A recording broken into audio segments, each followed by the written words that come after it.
Hey guys in the SMITE universe, Anatoliy here. If you missed the Thursday and Friday games for Week 11, first of all, what the hell is wrong with you? You gotta watch those games. Second of all, I'm here to break it down for you anyway. Rival up against SK Gaming, only going 3 games. A lot of interesting dynamic fireworks in the duo lane of game number 1, 2, and 3. Zapman versus Arkle, a very epic matchup. Morgan ADC for Zapman kind of slaps Arkle silly. I don't think he was really prepared, much like he was prepared for the last set showing up late, but neither here nor there.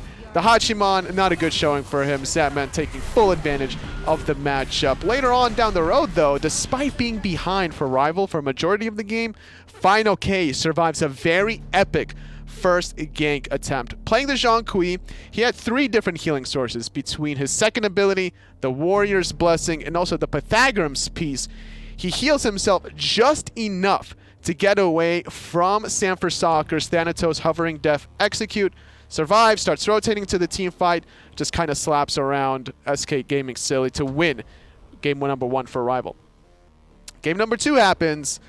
This time, Arkle gets revenge on Zapman. It was Chronos for Arkle, soul out of Zapman. It was about a level 6 solo kill for him. He comes in from behind. Zapman completely ill-prepared, dies very early in the game.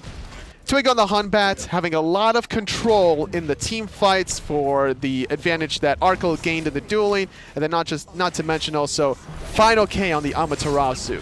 With the mobility and the movement speed that he provided, the control and the speed, too much for SK Gaming to handle. Rival are up 2-0, heading into game number 3. By the way, these games are all over in less than about 28 minutes each. Game number 3 happened yet again. Arkle continues to solo zap. I think something happens when you solo kill a Frenchman. I think they feel like you steal their baguette or something like that, and you just don't kind of want that to happen. It was the on her for Arkle, Kronos out of Zapman. We've seen what happens when Zapman plays the on her, but it's a pleasant surprise to see what a Frenchman's able to do with it as well. The introduction of Horus, actually, in this game, being played by PBM. The Rightful Heir is his title. Didn't look like the Rightful Heir being played by PBM, but regardless, still having good control, still good mobility with the ultimate, being good enough to win game number 3 of this set. Rival, with this win, go to 6-1 in the standings, allowing themselves to qualify to the mid-season invitational. But that was only the first set for Thursday. For here on the Friday set, I have Napoleon Dynamite. Hey, vote for Pedro, because I'm Napoleon Dynamite, something like that, I don't know.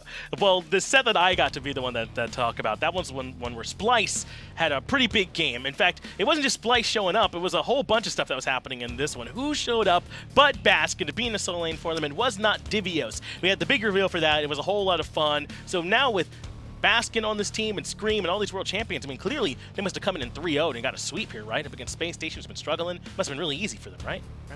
No, not at all. It ends up going all 5 games. When it comes out of the box, though, we actually have a pretty interesting set. Scream play set. An interesting set, Scream play set. Oh, well, there's a joke in there somewhere. And Scream actually has a pretty good early game with this set, but they allow for the steal to come through from Annenster playing on the Merlin. They steal the Fire Giant away. That's what really broke the back of Splice in that game. Space Station are able to siege with it, close out game 1. Then you move on to game number 2. And it looks like Space Station have completely changed bodies with someone else or something like that. Instead of being this team that's really dominant in the early game and then fading away late, they kind of struggle in the early game, and then they come back in the late game, win a couple of team fights, and push all over Splice yet again. Scream goes back to the set again and still can't get anything done. I think the real problem for him is that Sino is on Unbots in game 1 and game number 2, and the Fear No Evil control never really left an opportunity for Set to get in there and do the damage we know he has. That means now Splicer down 2-0, Space Station up 2-0, and looking to close the set out. In fact, in this third game, they're actually ahead. They're winning the game by a good bit, but Baskin's on the sneaky snack in the solo lane. Not gonna let them take that Fire Giant for free. He sneaks his way in there, tanks it, and now it's Splice in a reverse of game number 1, who steal the Fire Giant, overcome their deficit, and win the game. In game number 4, they continue to ban away the Unbots and limit Sino's options. Sino's been kind of relying on the Najan now, and I just don't think it's enough control. Jeff Himla has been playing the Athena all set long too, and even though the taunt is strong, it's just not quite enough. I really think Cyclone Spin did a great job stepping up in this set too, finding plenty of damage to them out of that Hunter position. They win game 4, and we go all the way down to the wire. Game number 5. And Space Station aren't going to do it to you again, are they? Space Station fans are not going to get right there and not be able to win again, are they? Yes. Turns out yes is the answer. They could not quite close that game out. Splice get game number 5, and this is the really tough one for them to really be able to close out in the end. This one goes all the way down to the wire, but Splice hang on. They will win a couple of fights around that Fire Giant. This time, they don't let anybody steal it. They don't let anyone come behind them and take it away from them. They just close the game out the right way, and unfortunately, Space Station couldn't hang. Splice grabbed their first win of the season, of the phase rather, and guess who's undefeated? Anyone else but Baskin, best player in the world. Of course he's undefeated at this point, and Space Station's troubles continue. Only good news though is at least Barracuda looked good. That does it. Splice win the set 3-2, and here's my man Pedro. Bring him back on the screen. We're going to close this one out. Thank you all for watching. Watch the games live next time, but if you miss them, we'll be here to recap the action. Vote for me.